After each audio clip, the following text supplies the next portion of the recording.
Hello students, मैं आनंद sir स्वागत करता हूं आप सभी का आपके अपने YouTube channel sci fi study में। स्टूडेंट्स, आज की इस वीडियो में हम लोग कक्षा 10 जीव विज्ञान के very important questions UP board exam 2023 यानी यूपी बोर्ड एग्जाम 2023 के सभी महत्वपूर्ण प्रश्नों को यहाँ पे हमने कलेक्ट करके लिखा हुआ है और सभी प्रश्न आपके बोर्ड एग्जाम 2023 के लिए बहुत ही महत्वपूर्ण है। यहाँ पे टोटल प्रश्नों की संख्या 13 है और यह सभी प्रश्न आपके जीव विज्ञान यानी लेसन 6, लेसन 8 और लेसन 9 से आने वाले हैं। यह सभी प्रश्न यहाँ पे इन तीनों लेसन से हैं। लेसन 7 आपका कट गया है, आपके एग्जाम में नहीं आने वाला है। ठीक है, तो 6, 8 और 9 इन तीन लेसन से यह सभी प्रश्न हमने कलेक्ट करके लिखा हुआ है और सभी प्रश्न आपके बोर्ड एग्जाम 2023 के लिए महत्वपूर्ण है। इस वीडियो से पहले हमने केमिस्ट्री के सभी प्रश्नों को एक जगह इकट्ठा करके लिखा हुआ है और प्रश्नों की विशेषता यह है कि यहाँ पे कुछ प्रश्नों को उसका नाम चेंज करके पूछ देता है और आपको प्रश्न लर्न रहता है और आप उस प्रश्न को अटेम्प्ट नहीं कर पाते, आपका प्रश्न छूट जाता है। तो यहाँ पे अथवा करके उन प्रश्नों को हमने लिखा हुआ है ताकि आप प्रश्न को देखते ही उस प्रश्न को पहचान जाएं और उस प्रश्न को जरूर अटेम्प्ट करें। केमिस्ट्री के भी ऐसे वीडियो हमने बनाए हुए हैं, अगर वह वीडियो आप नहीं देखे हुए हैं तो नीचे डिस्क्रिप्शन में आपको लिंक मिल जाएगा, वहां से पीछे की सारी वीडियो आप देख सकते हैं। और इस वीडियो के बाद आपको फिजिक्स का वीडियो आपको मिलने वाला ऐसे ही इंपॉर्टेंट प्रश्नों का। वीडियो को स्टार्ट करते हैं। प्रश्न नंबर 1 है, प्रयोग द्वारा सिद्ध कीजिए कि प्रकाश संश्लेषण के लिए प्रकाश एवं कार्बन डाइऑक्साइड आवश्यक है। और इसी को अथवा में कैसे पूछता है कि प्रकाश संश्लेषण की क्रिया में CO2 का क्या महत्व है, प्रयोग द्वारा स्पष्ट कीजिए। ठीक है स्टूडेंट्स, यह दोनों प्रश्न एक ही है, बस पूछने के तरीके अलग हैं और निश्चित रूप से इस वीडियो को देखने के बाद आप किसी भी प्रश्न को आसानी से पहचान जाएंगे। प्रश्न नंबर 2 देखते हैं स्टूडेंट्स, भोजन के पाचन में लार की क्या भूमिका है। ठीक है, या इसी प्रश्न को अथवा में कैसे पूछता है कि लार में कौन सा एंजाइम पाया जाता है, उसका नाम लिखिए तथा बताइए कि यह क्या कार्य करता है। अथवा इसी प्रश्न को ऐसे भी पूछता है कि मनुष्य में पाए जाने वाले पाचक रसों के कार्यों का वर्णन कीजिए। तो यहाँ पे तीनों प्रश्न एक ही हैं, आंसर एक ही है, प्रश्न पूछने के तरीके अलग अलग हैं और इस वीडियो को देखने के बाद आप निश्चित ही इन प्रश्नों को आसानी से पहचान जाएंगे। अगले प्रश्न को देखते हैं स्टूडेंट्स। अगला प्रश्न आपका प्रश्न नंबर 3 है, पोषण क्या है, पोषण की आवश्यकता क्यों पड़ती है, पोषण के मुख्य प्रकारों का उल्लेख कीजिए। तो यहाँ पे आपको इसको पूरा एक्सप्लेन करना है कि पोषण क्या होता है, इसकी जरूरत क्यों पड़ती है और इसके प्रमुख प्रकार क्या है, उसको आपको बताना है। प्रश्न नंबर 4 देखते हैं कि मनुष्य के हृदय में आंतरिक संरचना एवं क्रियाविधि का सचित्र वर्णन कीजिए। ठीक है, और यहाँ पे जितने भी प्रश्न हैं यह सभी प्रश्न वेरी वेरी इंपॉर्टेंट हैं। अगर आप चाहते हैं कि यूपी बोर्ड एग्जाम 2023 में आपके बहुत अच्छे मार्क्स आए तो इन प्रश्नों को आपको जरूर लर्न करना है ताकि आपका रिजल्ट बहुत अच्छा हो सके। क्योंकि यहाँ पे जितने भी प्रश्न हमने लिया हुआ है सभी रिपीटेड प्रश्न हैं और यह अभी जो अब इसके पहले आपका प्री बोर्ड एग्जाम हुआ था उसमें जितने भी प्रश्न चाहे वह मैथ के हों या साइंस के हों वह सभी प्रश्न हमारे वीडियो से आए हुए थे। इसलिए स्टूडेंट्स वीडियो को शुरू से अंत तक देखिएगा और चैनल पे नए हैं तो चैनल को सब्सक्राइब जरूर करिएगा। अगले प्रश्न को देखते हैं स्टूडेंट्स। अगला प्रश्न प्रश्न नंबर 5 है, उत्सर्जन से क्या तात्पर्य है, मनुष्य के उत्सर्जी अंगों के नाम लिखिए, मनुष्य के वृक्क की संरचना तथा कार्यविधि को सचित्र समझाइए। ठीक है, अथवा इसी प्रश्न को और कैसे पूछता है, मनुष्य की वृक्क नलिका संरचना का सचित्र वर्णन कीजिए। अथवा इसी प्रश्न को ऐसे भी पूछता है कि मनुष्य के वृक्क की नामांकित चित्र सहित संरचना, कार्य तथा मूत्र निर्माण क्रिया विधि को समझाइए। तो यहाँ पे यह इन प्रश्नों के आंसर एक ही हैं, पूछने के तरीके केवल यहाँ पे चेंज हुए हैं और निश्चित रूप से इस वीडियो को देखने के बाद इन प्रश्नों को आप पहचान जाएंगे। अगले प्रश्न को देखते हैं। अगला प्रश्न प्रश्न नंबर 6 है, वाष्पोत्सर्जन से आप क्या समझते हैं, इसका क्या महत्व है। ठीक है, तो यहाँ पे आपको वाष्पोत्सर्जन के बारे में बताना है और इसका क्या महत्व है उसको आपको समझाना है। अगले प्रश्न को देखते हैं। अगला प्रश्न प्रश्न नंबर 7 है, रंध्र की संरचना तथा कार्य का सचित्र वर्णन कीजिए, पौधों में इनकी क्या उपयोगिता है। ठीक है। तो आपको रंध्र के बारे में, उसकी संरचना के बारे में बताना है, ठीक है। उसकी कार्य का, उसका सचित्र वर्णन, यानी आपको चित्र बनाकर आपको पूरा एक्सप्लेन करना है और उसकी उपयोगिता बतानी है। अथवा में इसी प्रश्न को पूछता है कि वाष्पोत्सर्जन की क्रिया में स्टोमेटा, जिसे हिंदी में पर्णरंध्र कहते हैं, ठीक है। स्टोमेटा भी वैसे इंग्लिश वर्ड है लेकिन हिंदी में भी इसका यूज किया जाता है।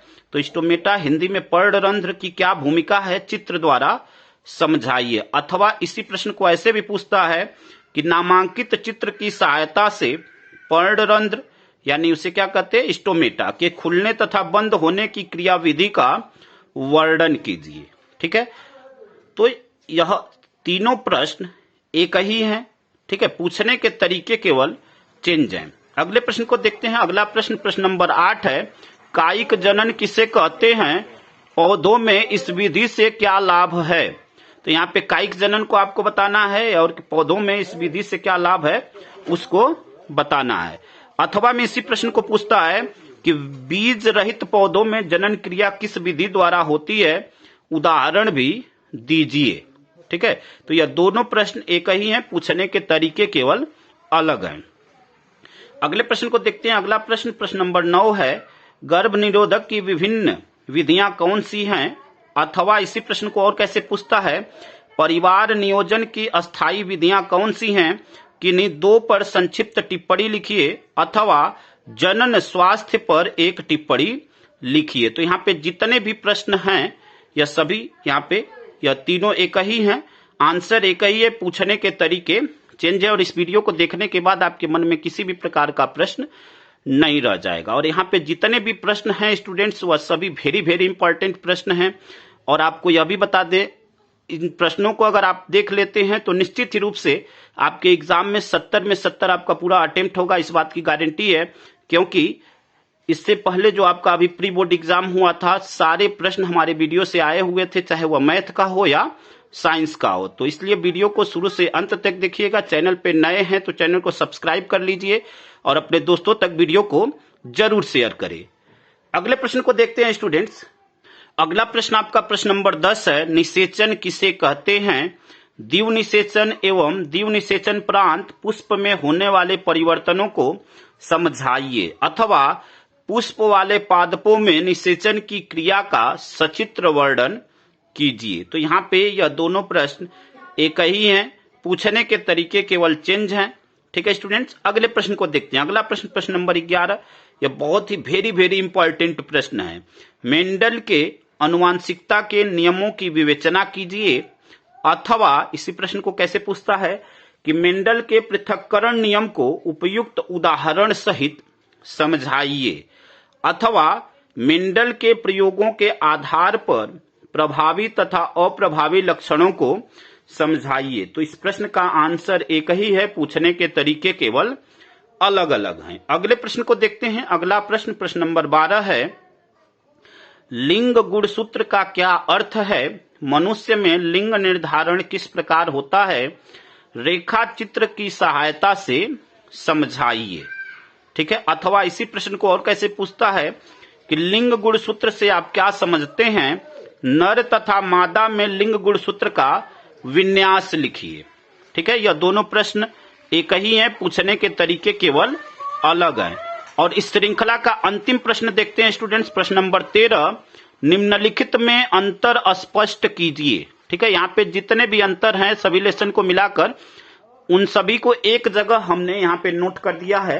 तो किस किस के बीच में अंतर आपको स्पष्ट करना है। फर्स्ट है वायवीय श्वसन तथा अवायवीय श्वसन, अथवा इसी को हम लोग आक्सी तथा अनाक्सी श्वसन कहते हैं। इनके बीच में अंतर स्पष्ट करना है। अगर आपको वायवीय या अवायवीय कहता है, वायवीय तथा अवायवीय कहता है, अथवा आक्सी अथवा अनाक्सी कहता है, तो यह दोनों प्रश्न एक ही हैं। दूसरा अंतर आपको किसके बीच में करना है, रुधिर और लसिका के बीच आपको अंतर लिखना है।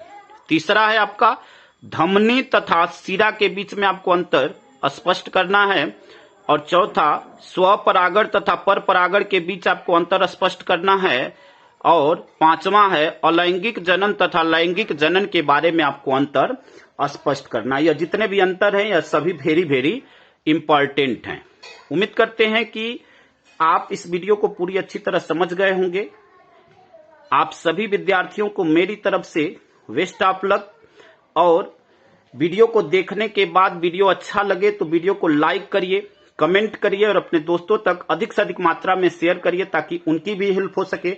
और चैनल को सब्सक्राइब करना ना भूलिए। और सभी प्रश्न निश्चित रूप से आपके बोर्ड एग्जाम में आने वाले हैं स्टूडेंट्स, इस बात की गारंटी है। ठीक है, जितने भी प्रश्न हमने यहाँ पे 13 हमने जीव विज्ञान से और 17 प्रश्न हमने आपको रसायन विज्ञान से पहले ही दे चुके हैं। अगर वह वीडियो आप नहीं देखे हो तो इस वीडियो के डिस्क्रिप्शन में आपको लिंक हम दे देंगे, वहां से वह वीडियो आप देख सकते हैं। और इसके बाद हम आपको फिजिक्स के प्रश्न देंगे, लगभग 15-16 प्रश्न होंगे। उन सभी अगर सभी प्रश्न को आप अटेम्प्ट कर लेते हैं, और हमने ऑब्जेक्टिव प्रश्न की वीडियो पहले ही दे चुके हैं, सबका डिस्क्रिप्शन में लिंक आपको मिल जाएगा। सभी वीडियो को देखने के बाद जब आपका एग्जाम होगा, आप एग्जाम में बैठेंगे तो सभी प्रश्न इन्हीं वीडियो से आपको मिलेंगे और आप पूरा 70 में 70 अटेम्प्ट करके आएंगे। अगर आप चाहते हैं कि आपका बहुत अच्छा मार्क्स आए तो इन प्रश्नों को जरूर लर्न कर लीजिएगा। चैनल पे नए हैं, चैनल को सब्सक्राइब कर लीजिए और अपने दोस्तों तक अधिक से अधिक मात्रा में शेयर करिए। धन्यवाद स्टूडेंट्स। जय हिंद, जय भारत।